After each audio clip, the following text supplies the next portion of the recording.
Hello, everybody. Welcome to another episode of the Thriving Adoptees podcast. Today I'm delighted to be joined by Amanda. I didn't check how we say your surname, so I'm going to go for Timoteo. It's a little different. My husband is Samoan, which is like Polynesian, and you're drinking tea and stay at a motel. So tea motel. Okay, cool. Should Mm. have asked that before we hit It's okay. I love I love record. telling that story. Yeah. So, Amanda, what does thriving mean to you? That's a really good question. I think thriving is being the best version of yourself. And I don't think that the best version of yourself is the necessarily the best version of other people. And when I think of thriving and what I mean by that definition is some people enjoy like a simple life, van life, right? That's thriving for them. They live in a van, they have very few possessions, they get to travel the world. They don't need much as far as material possessions or even that much income. And then for other people, thriving is living in a big mansion on a cliff in Malibu, and that's where they find their peace and happiness and their motivation. So I think all of us are striving for that best version of ourselves. And that definition isn't a one size fits all, if that makes sense. Yeah. And if I extended it on, right, a thriving adoptees, what does that mean to you? I think when I sit there and think of thriving adoptees is a healthy connection to somebody, whether that is their family of origin, whether that's an adoptive parent, whether that's down the line that they've created their own nuclear family and have that healthy attachment. But I think for me, when I think of adoptees thriving, it's a healthy connection to something or someone. Yeah. Yeah. And obviously that connection's lost for some of us in some ways. Yep. Yeah. I Uh, think what's interesting is I talk to people all day long that are looking to that they have some type of pull towards adoption or fostering, right? I'm in both worlds, fostering and adoption. Some of times that motivation is to develop a family. Sometimes that motivation is to help a child in need. But one of the misconceptions that I often have to talk about with families is when I say, okay, what age group are you wanting to work with?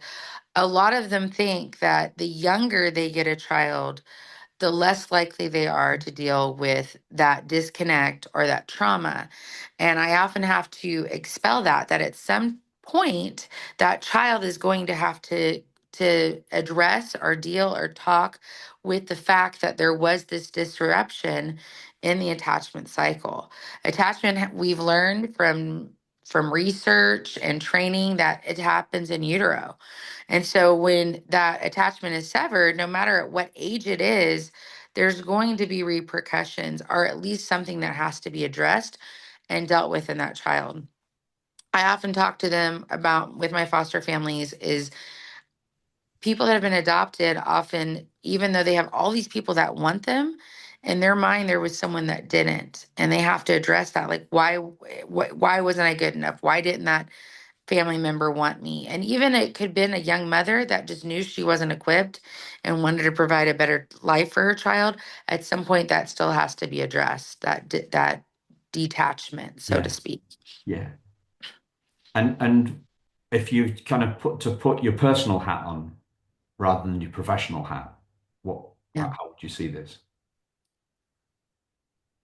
Oh my gosh, it's hard to take the professional out of the personal, right? I've been always dealing with this. So when I look at my own children who have been adopted, I my youngest child that I ever had come to my home, it was 15 months. And I look at him and he actually struggles the most out of all my children, um, with his adoption and with his birth mother, even though three of my children have the same birth mother, because he doesn't have any recollection of what life with her was like. And that is not to judge her.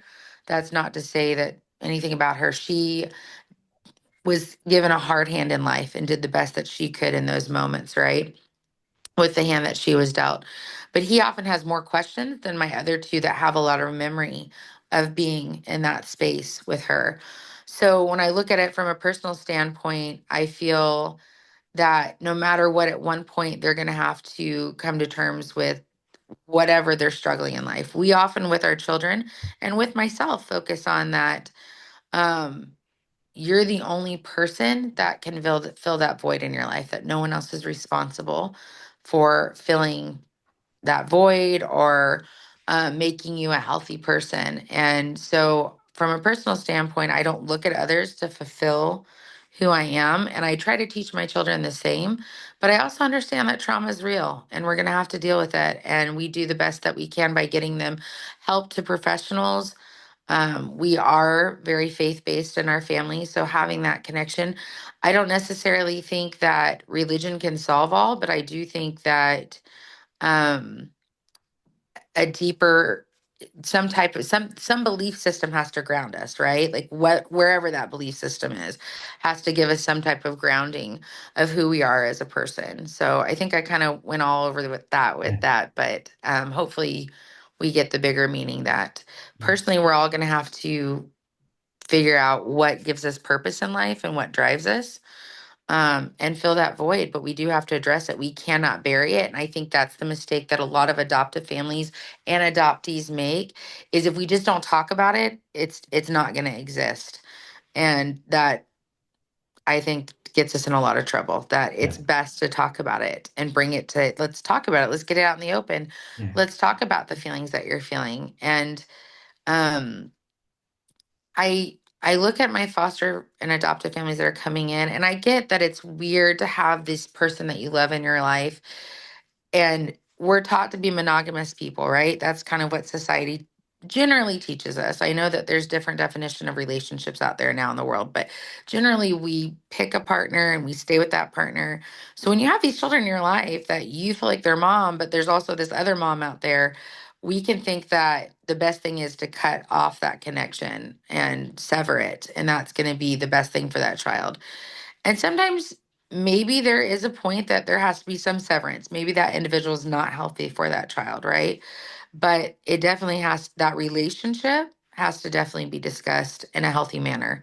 And that child's going to have to navigate that relationship at some point, whether it's mentally, meaning the loss of that relationship, or whether it's in the present and actually have that relationship in their life. Yeah. Can I take you back a bit because you were talking about, well, I would sum it up with the phrase self-sufficiency. Yeah. Self-sufficiency. So Hmm. you were talking about uh, self self-sufficiency even with your kids. Hmm. Yeah. Um, in terms of almost like an emotional self-sufficiency. Is that what kind of what you're Oh, getting at? Yeah. absolutely. Because even we You talk. looked a bit shocked there, Amanda. Well, because I would say it's both. I think it's self sufficiency in the sense of emotional, but also a self sufficiency, obviously, even with like financially and Yeah. Yeah. Yeah. everything. But definitely, I think emotionally. I think I look at I what I tell my kids.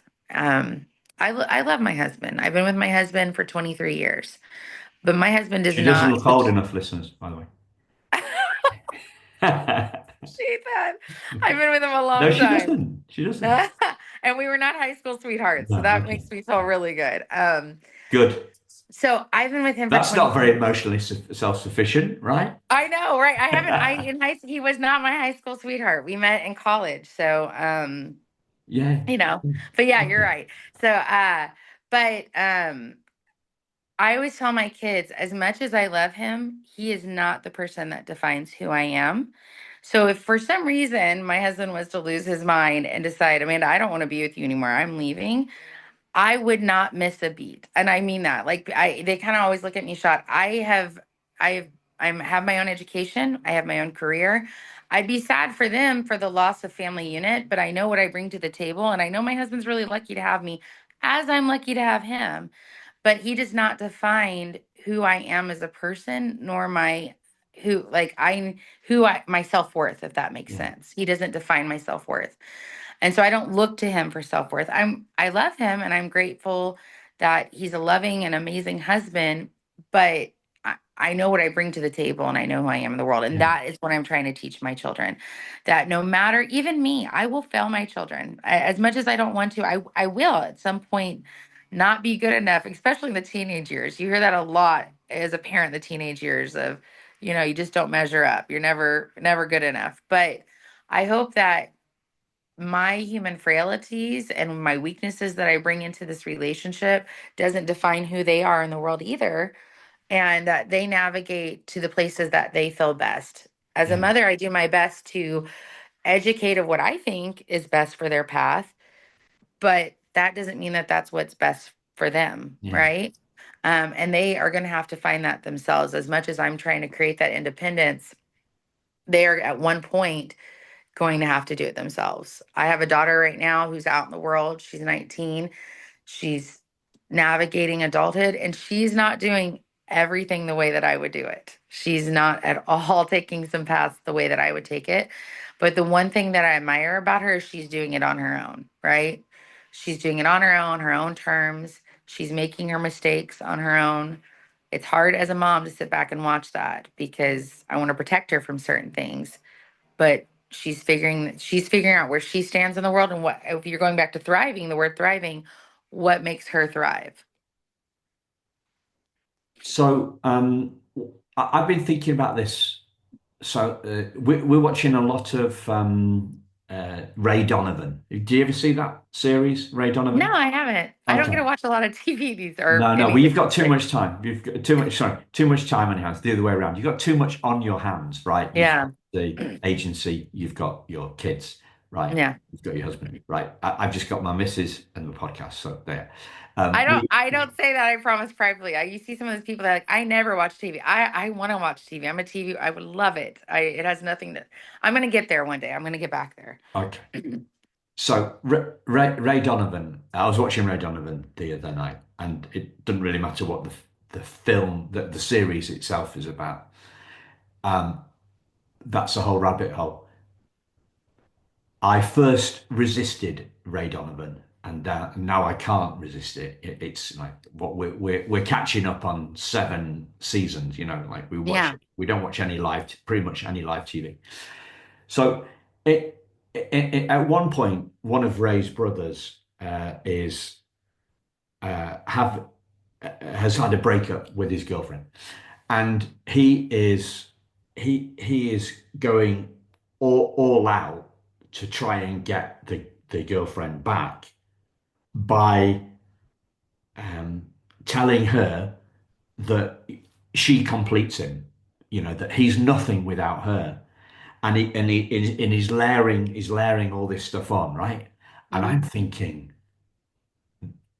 that is not an attractive way. That is not gonna pull. That's It's a not very gonna pull. codependent behavior, right? That Oh, is that what someone codependent means? All right, I didn't. I I've heard this word codependent, but I didn't know what it meant. Thank you. Right, I get it now. Yeah. Yeah, I think, I mean, there's more definition to codependency. You see a lot of people in the helping field, including social work and nursing and things like that are codependent. They always have to be the savior or rescuer of people. You see a lot of people who have addicts in their life that have codependent behavior because they want to save that person. So it's the same mentality of like that someone, it's a romantic mentality. I mean, it sounds great for someone to sit there and say, you complete me. I cannot do life without you, but really what happens when people grow apart and they move on, and if your whole definition of who you are as a person is wrapped up in another person, you're going to be disappointed, and no matter how strong and great your relationship is. um, like I said, I've been with my husband 23 years. We have an incredible relationship, one that's very fulfilling. But at the end of the day, I know who I am and what I bring to the Yeah. table, and that's what I strive for my children to know, because I think those create just incredible adults that are go getters, and I don't mean go getters as in like they're busy. I mean go getters as in the things that make them thrive and bring them happiness. Yeah.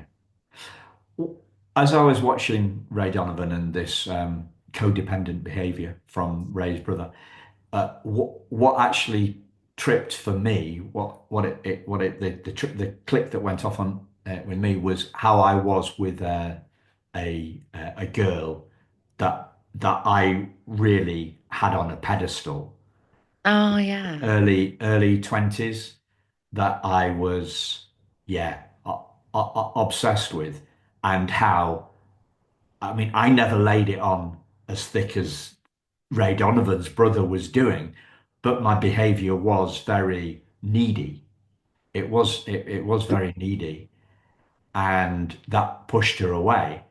And I was also thinking about how the girlfriend I dated for a couple of months, who was the yeah, who I dated before the woman that's now my wife, how she had me on a pedestal, and like she had me as this superhero, and I couldn't. My self concept wasn't there. I didn't see myself like that, and I couldn't hack it. I couldn't hack it. So I picked that. Um, I pushed her away. Yeah. Yeah. I think the technical word is dumped. I dumped her. Do you use that word in the States? Yeah, we do. We You do. do. Okay. Yeah, we say to Well, you someone have got dumped. dumpsters, don't you? You have dumpsters. Yeah, we We do. We have don't use that dumpsters. word dumpsters. This is where dead bodies are normally found in Ray Donovan and other cop shows. We call them skips, right? Skips. Okay, I was about to Skips, say, what do you call not them? I was trying to dumpsters. think. Right. Okay. So if you have dumpsters, obviously you have dumps. Yes. Silly question, right? Yeah. Um, and as I'm talking about all this, as we're talking about emotional self-sufficiency, and we're talking it mainly on a romantic level. We've been talking about it, and I those are the examples I've been given. I'm thinking about mums. Yeah. I'm Oh, thinking yeah. about birth mums. I'm thinking about Yep. mums. I'm thinking about birth mums. And, like you can't, you couldn't have said to your son at 15 months, well, actually, I want you to be self-sufficient, young man. Right. Do you know what I Right. mean? Like, Yeah. what's the It's jargon? Age appropriate, right? right. Age Age appropriate. appropriate. And you're not going to use that sort of language with them anyway. But I'm seeing um, I'm seeing a fundamental kind of uh, devil's advocate for Hmm. an adoptee that's listening to this. Right. I, Yeah. you know, and I'm thinking, what? Like, I miss, I still miss my birth mum. I wish I hadn't been adopted. I felt, I grew up, I was dropped off at the wrong house is something that Right. I've heard. So, um, I've heard it from, interviewed an adoptee earlier on today, and he said that he realized, I think he was about 20, that he realized that his job was to keep his adoptive mum happy. Right. Yeah. So, which is clearly not very emotionally self-sufficient. His adoptive mum Exactly. wasn't like that. But I'm kind of grasping around here for a question. Um, but how can we say to adoptees, you need to be emotionally self-sufficient, rather Right. than seeking validation, seeking security, seeking whatever it is, seeking from your birth mum. Yeah. So, That sounds like a really hard thing to yeah. say. Yeah. Well, first of all, I want to address I do not know what it's like to be an adoptee. I know what it's like to be an adoptive mother, and I know what it's like to have an adoptive agency, and I've seen a lot of adoptions, but I've never been adopted. So I don't want to take that away from someone that's experienced it and act like I've walked in their shoes or felt the feelings that they felt, because I feel like when we do that, then we're just cutting the rug out from under someone that's feeling pretty deep emotions. But if we look at it from a general standpoint, relationships are relationships. When I do therapy, because I also have a therapy practice, sometimes we focus on the fact that it doesn't matter what the relationship is. Relationships have same patterns and same kind of rhythms to them, whether it's your pattern with your mother, your pattern with your partner. That doesn't mean when I say they have certain patterns and things in them, I understand that a relationship with your mother is different than a relationship with your partner. But what I mean is the elements that exist within relationship. We have to have healthy boundaries, right? We have to have healthy connections. We have to have attachment. Those are elements that exist within every relationship, right? So when I say that you have to know your own self worth outside of that, that doesn't mean that you don't bring those connections or attachments forward. That doesn't mean that you don't honor or desire that relationship. But regardless of how another person views you or treats you or has a lack of response, we have to know our self worth that goes beyond. Because parents are imperfect, including birth and adoptive, and we're imperfect beings bringing our baggage and relationship, our baggage into that relationship, excuse me. So knowing that you can look at your birth family or your birth mother, your birth grandparent, and understand that they bring imperfections, and that does not define who you are as a person.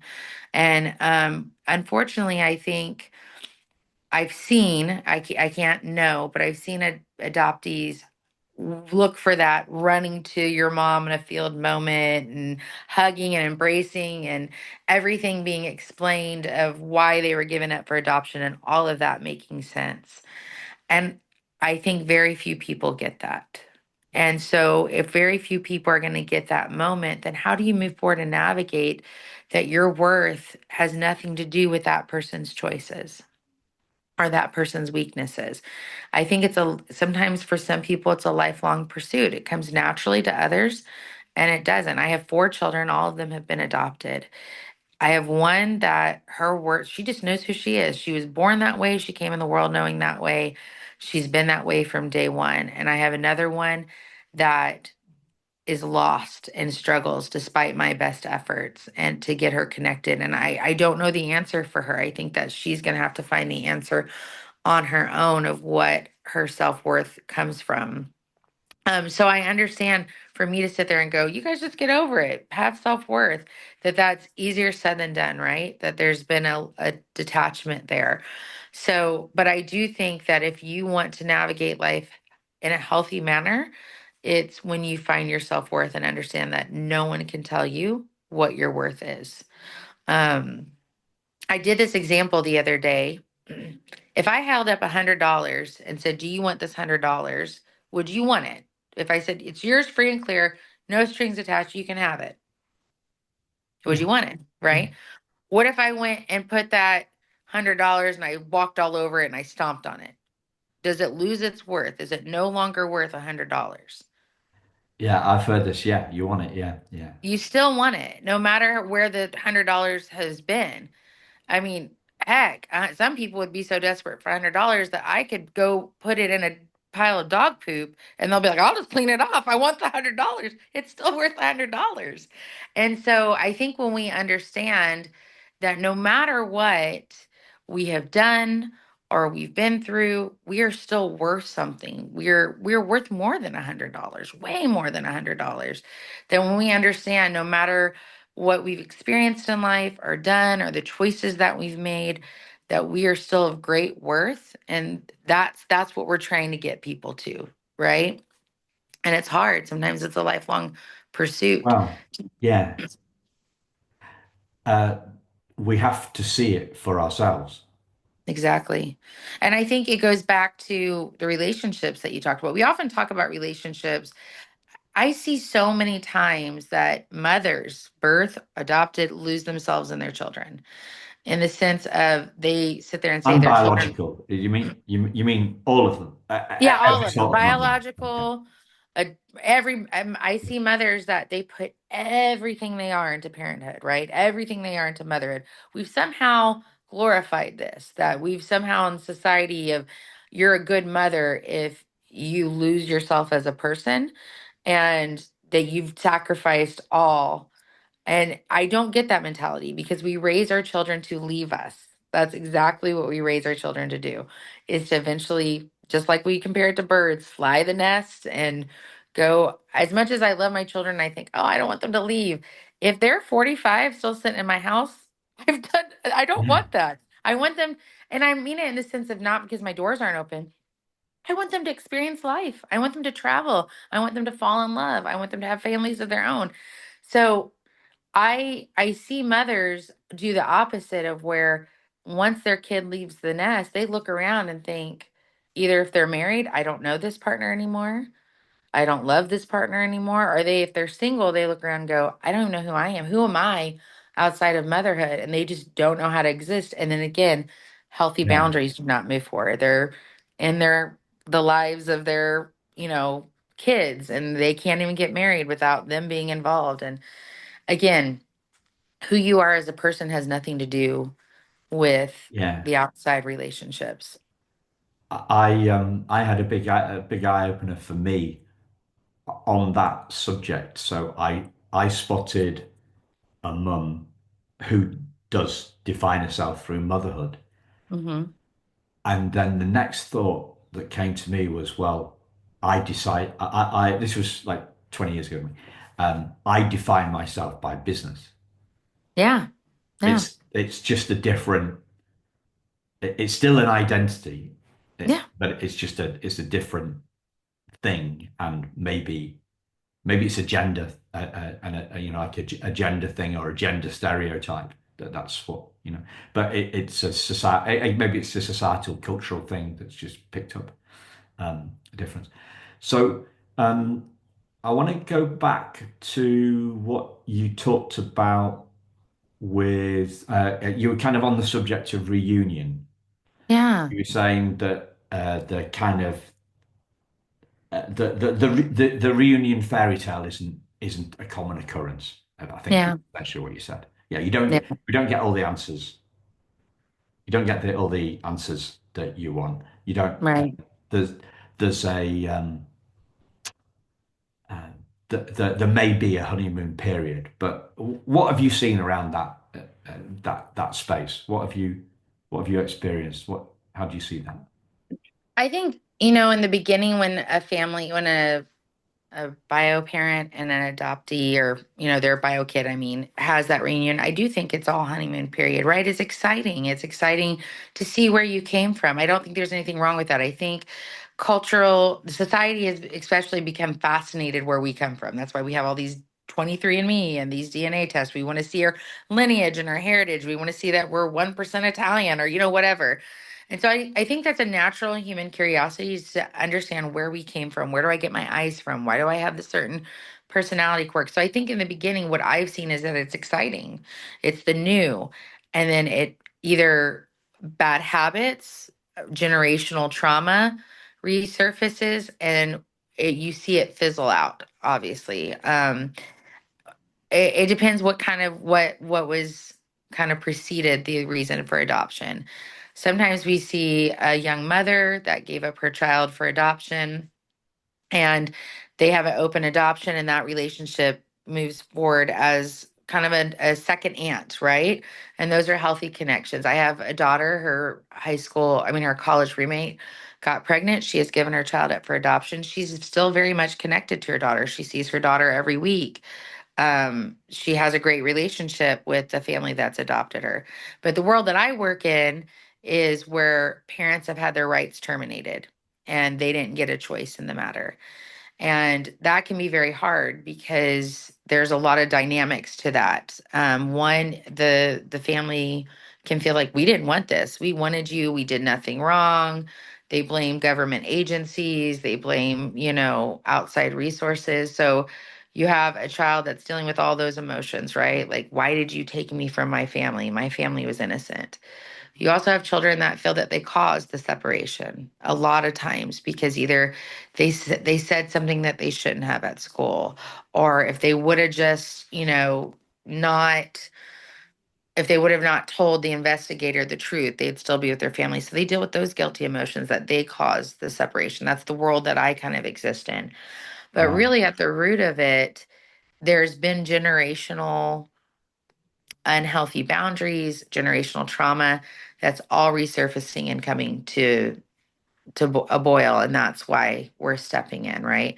So I think when they go back, if they've been put in a healthy adoptive family that has helped them navigate and develop healthy boundaries, that oftentimes when adoptees go back and they see this generational trauma that's happened, two paths to me emerge. I'm not saying that this, I mean, it's hard to talk about these things because we're very much stereotyping here. Yeah. This is not everybody's path, but generally two paths emerge. Either they realize that that's very unhealthy and they just can't exist in it, or two, they feel that they need to save their family and become the savior of their family. And so they go back and they're weighted down quite a bit of trying to save something that is beyond their expertise and is not really their issue to save. That doesn't mean that they can't have relationships, but they just don't know how to. That's a very complex trauma that you have to navigate through, that you're navigating through your own complex trauma.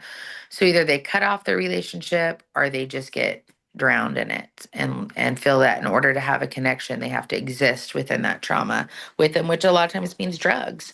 Yeah. Right, that's the world I exist in. I don't exist in the private adoption world, professionally speaking, where it's like a young mother that picks their kids. I'm dealing in the complexities of trauma.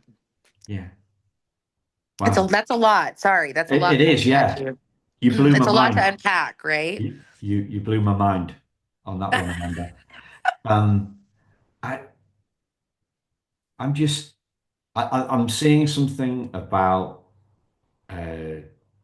dependency between, or definition, like Hmm. a mum defining herself by her kids, Yeah, and I'm thinking the other way round, right? An adoptee or adoptees defining themselves by their mum, yeah. the biological mum, uh, and I haven't got a question on that other than that seems like an interesting thing to explore. And about I have got I have got an angle that's slightly safer, or not Yeah, safer, that I'm slightly safer on. Uh, yeah. unless can you draw anything out of that? Are you seeing any similarities? Right. So a mum defining herself by motherhood and her kids, and a kid defining him or herself by their mum. I mean the biggest one that I've seen is like when a child, sees that, and it depends where they are in the adoption process, how old they were when they were removed, how old they are when they reconnect. But sometimes they feel that they need to make the same mistakes as their parents in order to truly understand what they went through. So if you had a child that was removed due to drug usage, it's almost like the child feels that, well, in order to identify what my mom was experiencing, I need to go through the same choices as her. I need to make the same That's choices. going to be subconscious, though, isn't it? Yeah, yeah, it's not like a very conscious thought. It's just something that they just kind Yeah. of do. Yeah. They I'm don't sit. thinking of myself, right? Like, so Yeah. I had to. My dad ran his own business. Mum and dad ran their own business, so I needed to do it. Yeah. That and Yeah. that's Yeah, it. it's a very subconscious thing. I don't think anybody consciously thinks, let me do drugs, but it's something about them that they want to understand. Well, why couldn't they just get over this? Why, it's almost like, that I don't know if you have this thing in the UK, but they're like, if you lay with dogs, you'll get fleas. It's almost like that mentality. Like, I need to be amongst my people to really know and understand who I am as a person. And so then you have children that when they enter into that relationship again with their bio family, feel like in order for me to understand, like I need to experience the same things as them. And so it's, to me, that's the vice versa, right? A mom that lives for her kids and kids that live for their mom. And you kind of hit the nail on the head a while ago when you were talking about it, that that person felt that their mom's happiness was dependent on them. And so they obviously felt the need to operate under whatever cat Yeah, standard that their their child put on them. I teach a group, and a lot of times when I do group, I talk about labels because I want to tie this into a mom living for her kids and a kid living for her mom. So I teach this thing where I play this silly little game. I'll take that hello, my name is tag and I'll put it on. I usually do it with teens. I put it on the teen's forehead and it says something silly like I'm the president of the United States, I'm Barbie, I invented post-its, and we as a group have to go around and help everybody figure out what is labeled on their head. And it's a fun game. They think it's silly. But what I go back to and talking about is all labels can be very hard, even good labels. If you think about the definition of, well, you're a smart kid, right? And if I adapt that label, I'm a smart kid, how, what happens when that's challenged and I make a D on a math test? But I've been labeled as the smart kid in the room. And now that label, does that label still exist? I just made a D. And how hard that is when we allow people to label us, right? And put that standard and that label on us, and then we're not able to perform. And so it's usually with, like I said, with teens who are having the world define who they are. Because for the world, we're never going to measure up. We're always going to be too fat, too skinny, too tall, too short, too light, too big ears, too whatever. The world is going to tear us down. Social media is great for that. If you look at famous influencers across Instagram, TikTok, once they get too popular, it's like the world can't deal with it and they have to find something on them, right? They have to dig up some dirt, a time that they were in high school and they said something wrong. So I feel that applies here. If your mom is making you, well, you need to be all these things for me and my self-worth and my self-esteem, then the flip side can be said that a kid is going to look to any of their parents and be like, you need to be this for my self-esteem. And that's where the failure is going to happen. Yeah. That's what I'm going back to about self-sufficiency, that our our parents, people are going to fail us. My husband has failed me. If we go back to my husband, he has not been, we have gone into arguments and he's not been the person that I wanted him to be in the argument. He wasn't the guy that you see on the romance movies that are just like, I don't oh, believe that I any man is ever wrong. maybe that's a different podcast. Maybe we can discuss that. Um, they Yeah, fail, people we've fail done. us. Yeah. Okay. Yeah. So this is where I want to go. I want to. Something happened yesterday that I'm going to kind of play with a little bit here about Okay. self-sufficiency, and I'm on firmer ground here, right? But I'm looking for you to maybe create a bit of an earthquake underneath me, right? That's why we'll learn more, right? We'll learn more. So emotional self-sufficiency could be summed up in the idea or the truth that feelings are an inside job. Yep. Yeah. I, The to point, yeah, I think so. yeah could be right. So when I get into this area, because it's an area that I used to before I got in the adoption space, I spent a lot of time uh, suggesting that to kids in schools, in fun workshops about happiness and about thoughts and feelings, and they all got it right. That they Right. all got the truth because Hmm. they hadn't yet bought in to a societal rule, a culture, right? So I've been swimming at the same swimming pool for like 20 years, 23, 24 years now, right? And for as long as I can remember, there's been one particular volunteer lady on reception on a Monday. And so she was there the other day. We're doing this on a Thursday, right? I saw her on a Monday. And I, I I asked her how she was, right? And her head literally, I'm facing straight onto her, like we're looking at each other on the Zoom camera. Her head turned 90 degrees to the left to look out of the window, and she came back saying, "Yeah, yeah, the sun's shining. I'm having a great day." So she had to check She didn't know her emotion Yeah. until she checked the weather. Yeah. Now, this is the example that I use when we go anywhere near this kind of inside out feelings are an inside out job because it's a lot easier to play with a stupid example like that than it is to do with kind of a one saying, oh, like so here's an idea. Finding my birth mother won't make me happy, or Right. finding my birth mother, I can't be happy until I find my birth mother.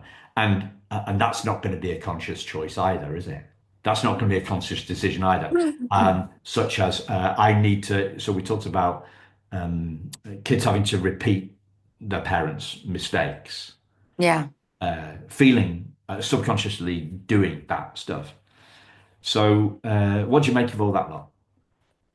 One of my favorite quotes that I strive to live by, remember, we're all working on bettering ourselves and getting to there, is happiness has rarely to do with the circumstances of our life and everything to do with the focus of our life. So, her sitting there looking out the window, she's circumstance focused. That's what I would have told her. Like, we're going to have rainy days, we're going to have cloudy days, we're going to have stormy days, and that really has to do with if you take that quote and apply it to your life, that should not affect how we're doing. We shouldn't have to look at the weather and go, "Oh, I'm having a good day," right? We should our focus should be what so when I think about focus, I think about no matter what's going on in my world, my focus is who am I? What am I developing? My focus on my relationship with my husband, my focus is on my relationship with my kids. My focus is on my faith. I don't want to necessarily always bring that in. People have different definitions of that. My focus is on growing myself and stretching myself. So that shouldn't change because that's where my focus is despite of all these circumstances that are happening around me. Now, have I perfected that yet? Absolutely not. I have not perfected that. I That's a work in progress. I let circumstances affect me.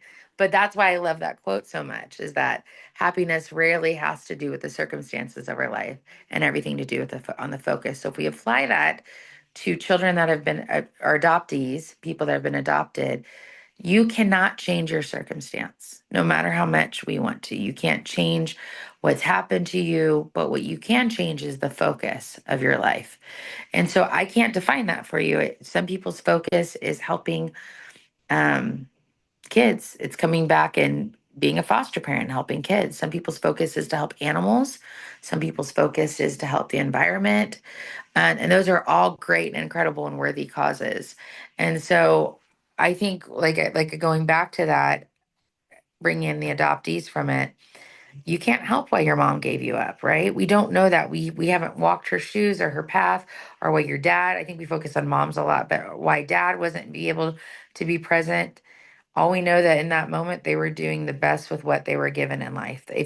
I have that belief system that in any moment people are doing the best with what they can given what they've been given, right? And I think if we have that assumption, we're able to move smoother through life. But like I said, I think that's a quote to live by. I think we all have quotes that we live by. I have a couple that keep me going. Yeah, go on Um, then. other favorite is comfort is the enemy of progress. If you're Oh, comfortable, you're not progressing. And that helps me get out of my comfort zone quite a bit. My last favorite quote is the grass is greener where you water it. I that is my ultimate quote is like I want to get it like on this big billboard in my house is the grass is greener where you water it. So where are you watering? Where are you putting your time and your effort and your focus?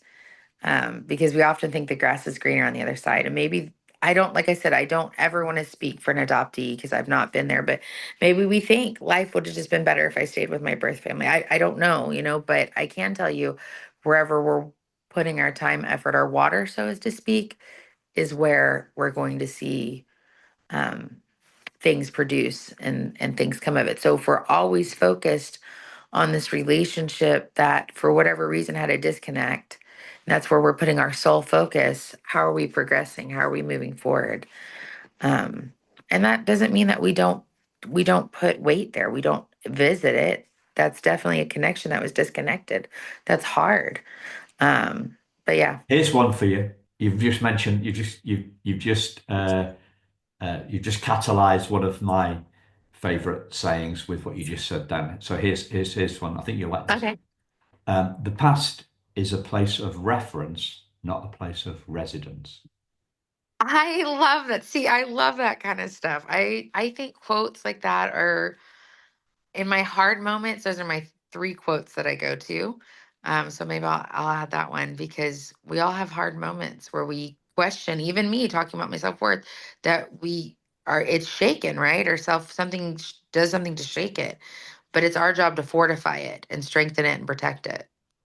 Yeah. Our self-worth, that is. So here's one for you. This is an idea I've heard from one of my mentors, and I'm just going to play with it a little bit with you, see what you think. Yeah. So we're talking about feelings being an inside job. Yeah. Yeah. Um, and yet there is a honeymoon, often a honeymoon period in reunion. Yeah. Yeah. Sometimes, I don't know what the percentage is. Let's say sometimes, Yeah. sometimes there isn't. So the I and so the adoptee and the birth parent feels good, Yeah. feels good. Okay. So so we look at that and we think, well, that that person that person completed me, made me Yeah. happy. Yeah. Okay. Um, well, if that's the case, then that would last. What was actually happening is all the focus has been on making this reunion happen, Yeah. and then that the weight is lifted Right. off our shoulders, and we have our answers. We have our reunion, we have our answers, and therefore it's our happiness is revealed by the event. So Yeah. it's not caused by the event, it's revealed by the event. Does that make any sense? As I say, I'm playing with this. Yeah. Yeah. I mean, I think I think you're definitely hitting some of the feelings surrounding reunions, right? Of um why they feel good. And I think when the thing that can get mixed up is when I say that like feelings are an inside job, that I'm saying that I'm not saying connections aren't important, right? They are. Connections are what gives us some of our self-worth in the sense of as we grow and progress throughout life, if we've had healthy relationships, it helps us form healthy self-worth, right? Um, and no one should be an island. We learn that no one's an island. No one exists as an island. Connections are important. They're important for ourselves. They're important for other people. So I don't look at when we feel those emotions of like when I see my mom, right? I'm happy. I'm happy to see my mom. My mom lives 10 hours away from me right now. Me and you talked about previously how big Texas is. She Yeah. still lives in the state of Texas and she's Yeah. 10, 11 hours away from me. Um, I'm happy to see my mom. I mean, I get excited. If I was to find out today that I'm going to drive to my mom, I would be elated. But I would still be happy and elated if I still couldn't go see my mom today, right? Like I live far away. I have to function throughout life. So I think it's the same thing with reunions is if we build up in our mind that this single person that's been missing from our lives is the sole connection to happiness, we are setting ourselves up for failure. Does that mean that we can't be excited about that reunion? No, absolutely we can be excited. Does that mean that we can't have happy feelings surrounding that reunion or even that opportunity to connect and hopefully have a connection going forward? I think we can have all that. But I think if we look at this one person that's going to be the ultimate key to our success and happiness. Like you kind of talked about that girlfriend you dated. She just put you on this pedestal. one, we're setting up them for failure because they're going to fail us, and we're setting up ourselves for failure. Yeah, it didn't work either way. Thank you for helping me see my a bit of simplicity and black and whitedness around this. I think I sometimes I maybe I push this stuff too far. I push a single line a little bit too far. I did I tell you I'm seeing a somatic experiencer lady. Did I tell you about that? No, yeah. Um, we were talking. I saw her last week, and we had some big shifts. I had some big shifts of stuff, some pre-verbal stuff, because that's why I go to see a somatic experiencer, right? So I'm looking for, right, is there some pre-verbal stuff that I'm not conscious of? Like, Yeah, let's let that go. Uh, to to use a catchphrase, um, and she made a distinction, like a really simple distinction that like I hadn't seen before about humanity, right? Humanity versus wholeness. yeah, Do you know? Like it was it obviously didn't. I haven't got it into words yet. I'm yeah, still percolating, but I think it was sometimes I can go a little bit too far with logic, yeah. and I can forget. I can forget the humanity in there. I know Yeah. exactly what you mean by going too far with logic. I think I've struggled with that myself, that I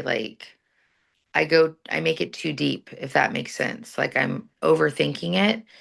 And um to kind of give credit to my husband, he's incredible about just kind of simplifying what I'm over there, just sometimes letting spiral out of control in my head. Because um I'm a very naturally anxious person. It makes me really good at my job. Very good at my job because I naturally think of all these scenarios that could happen, and I'm really good about setting up, making it more safe or not as liable. Because that's kind of what I do within my actual professional job is I keep foster and adoptive homes in compliance. So because I'm a naturally anxious person, when an incident arises, I can figure out how to combat it 5 million different ways and make it to where there's not as much liability. But because I'm naturally that person, I can overthink things quite a bit. And I know what you mean by, I love that you said that you haven't been able to put to words that experience. Because sometimes I think there's experiences in our lives that we do have to think deeper on and connect and really let it permeate in our life. But then I think there's times that we think too deep. So I love that you said that you're like, I kind of go too deep into logic, because I think I have a tendency to do that sometimes as myself, and sometimes the answer is simple. We Can I share a little story about my dad Yes, on the subject of what you just said, like not just the last bit you said, but the bit before. Um, it's probably the only time I've seen tears in his eyes, right? Well, I saw tears. Unfortunately, my dad died 8 years ago. So this was about 12 years ago, maybe something like that. yeah, yeah, And he was saying that he was always on guard, like like you were saying, right? So um, and he said, I was always on my toes. I think was the words that he used. I was always yeah, on my toes against potential um, things going wrong, right? Um, and he said, and that was good for me. I saw that as a good thing. yeah, That stopped bad things happening, right? And I said to him, because I'm the same, right? This yeah, this is my dad. This is my adopted dad. yeah, So there must be some, is it a coincidence? Is it nurture? Who knows? And I said, yeah, that's. Me too, Dad, and that that was probably the case. But didn't it get in the way of you being happy? And I swear tears came to his eyes, and that's the only time I've ever seen him Yeah. Yeah. like like that. Yeah. I I understand what I think it can. I think it can get in the way of happiness because you're always like how he talks about on his toes, on guard. So you're kind of approach. Hypervigilance is the word, I Yeah. think. Is it? Yeah, hypervigilance. Yeah. Yeah. Because how can you enjoy something when you're hyper vigilant? I'm working. I feel like I'm I'm in my 40s now, right? And I feel like I've kind of started working on compartmentalizing it to where I'm not always bringing that hypervigilance forward, but it's something that I've definitely had to consciously work on because um if I'm on vacation with you, for so to speak, like let's say me and you went on holiday. I like how you guys say that, so I want to use that phrase, holiday. I'm not a hyper vigilant person. I'm like, whatever. I'm like a go with the flow. I don't care, But when it comes to like my professional or even when I was in college, my academic life, very hyper vigilant, very Yeah.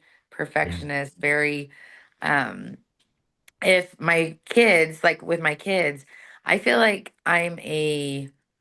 I'm not a gentle parent. I'm not going to lie. I'm not a gentle parent. I'm a pretty strict parent, but at the same time, I'm a fun parent. I'm the type of parent, I'll go toilet paper a house with you. Like, let's pick one of your friends and go toilet paper their house. It's going to be fun, right? I'm the type of parent that if I want to hear about my girl's first kiss. Like at 15, when my daughter had their first kiss, I was like, how was it? Was it everything you thought? So again, I'm not like that in every aspect of my life. So I think you have to Yeah. compartmentalize it. And my dad would go from hypervigilance to extreme extreme carelessness. Do you know what I Maybe mean? it's just a quality people like Well, us possess. and so yeah, he would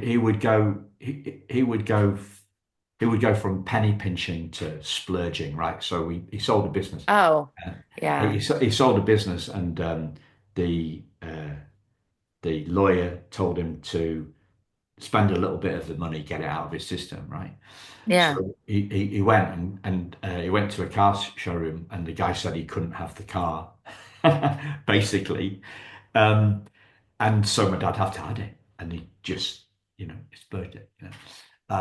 Yeah, you have. So some sales. My dad was basically a creative salesperson. oh, okay, Some salespeople um, are great buyers, and some salespeople are really crap buyers. So yeah, it's an interesting. So this guy said to him, "Yeah, so you're looking at the car. Can I help you?" And the guy said, "Yeah, yeah, Dad." And I said, I'm interested. Really like the wheels." And this guy said, do you work?" This was in London, right? So with a hoity-toity accent, the guy said, do you work for one of the embassies, sir?" And my dad goes, "No, I've got a small business up in Yorkshire."